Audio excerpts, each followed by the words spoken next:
A verdade é que ninguém quer estar sozinho.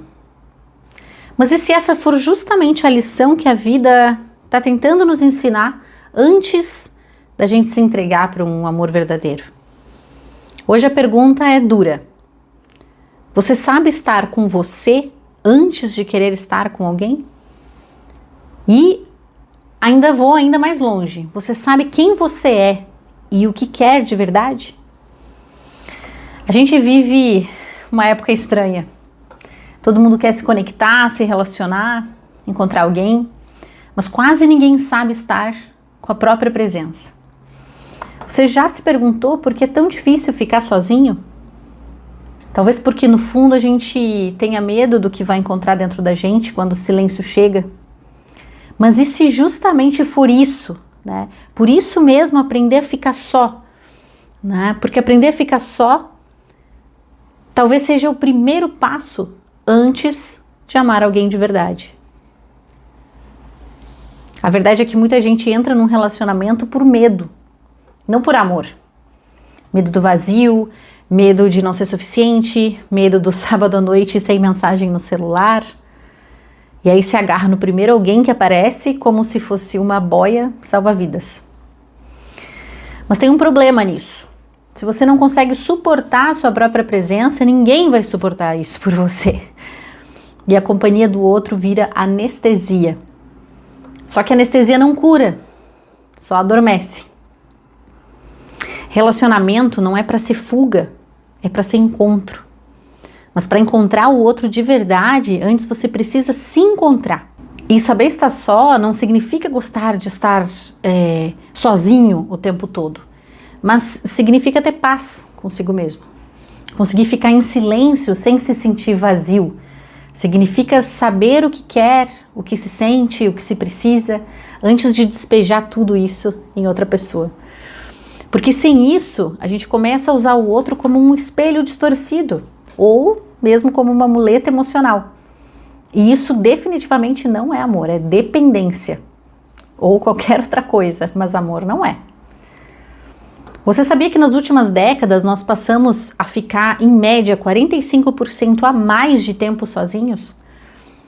Mas o que isso significa se nós não usarmos esse tempo para coisas realmente significativas e para realmente estar presente conosco mesmos? E se a gente usa isso apenas para nos distrair?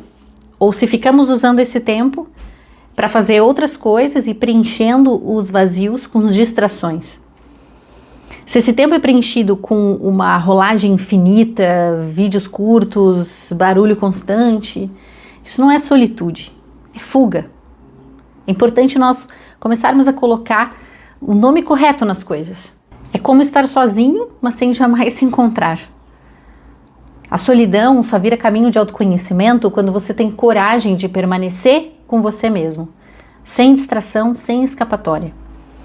E vale dizer, aprender a ficar só fora de um relacionamento amoroso é essencial para a gente se relacionar com maturidade. Mas isso não quer dizer virar um ermitão, se isolar do mundo, então agora eu preciso ficar totalmente, completamente sozinho.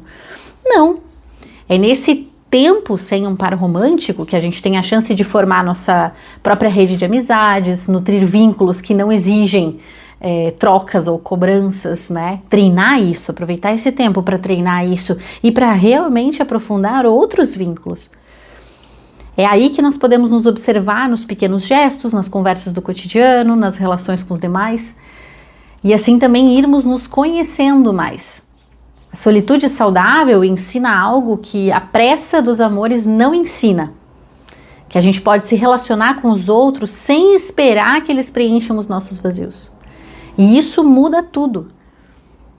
A qualidade, a profundidade de uma relação vai depender disso.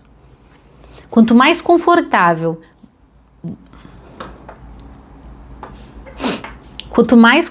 você está com a sua presença, menos você aceita migalhas de companhia. Essa que é a verdade. Você deixa de se apegar por carência, você não sufoca e também não se submete. Quem aprendeu a estar só consegue amar com mais liberdade a si mesmo e ao outro.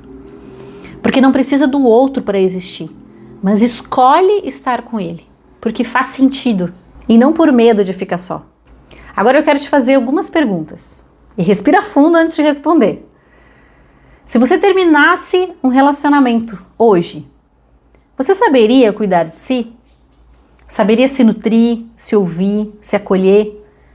Você consegue passar um sábado à noite consigo mesmo, sem se sentir incompleto? Sem ficar com aquela sensação ruim, não sabendo muito bem o que está faltando, está tudo bem, mas tem algo estranho, um incômodo? Se a resposta for não sei ou é difícil, talvez seja a hora de parar de correr para os braços de alguém e começar a correr de volta para você. Porque enquanto a gente não se encontra, vai continuar se perdendo nos outros. A solidão, ela pode ser uma escola, mas só se você tiver coragem de entrar nela sem distração, sem atalhos, sem máscaras. E o que ela ensina afinal?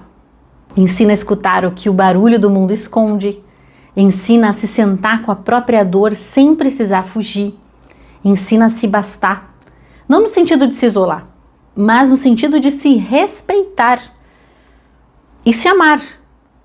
A solidão verdadeira te devolve inteira para você mesmo. A solidão verdadeira devolve você inteiro para você mesmo. Mostra para você quem você é quando ninguém está olhando, te obriga a fazer as pazes com o espelho, com o tempo, com o silêncio. E só depois disso é que o amor do outro pode chegar como soma e não como salvação. Não é fácil, é desconfortável, mas toda escola séria exige esforço. E a da solidão é a que mais aprofunda. E tudo que vale a pena dá trabalho e exige tempo. Porque nessa escola você não aprende a ser perfeito, mas você aprende a ser verdadeiro, autêntico. Aprende a encontrar o seu próprio coração e a força para colocar o que tem nesse coração para fora, para o mundo.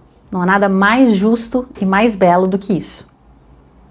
Se esse tema te provoca, se te move, se te inquieta, se inscreve aqui no canal, compartilha com quem você acha que vai gostar desse conteúdo. E segue acompanhando aqui para a gente seguir nessas reflexões a respeito da boa solidão. Aqui a gente fala sobre solidão de um jeito que ninguém fala, com profundidade, com humanidade e com a coragem que o mundo anda evitando. Bom trabalho e boas reflexões.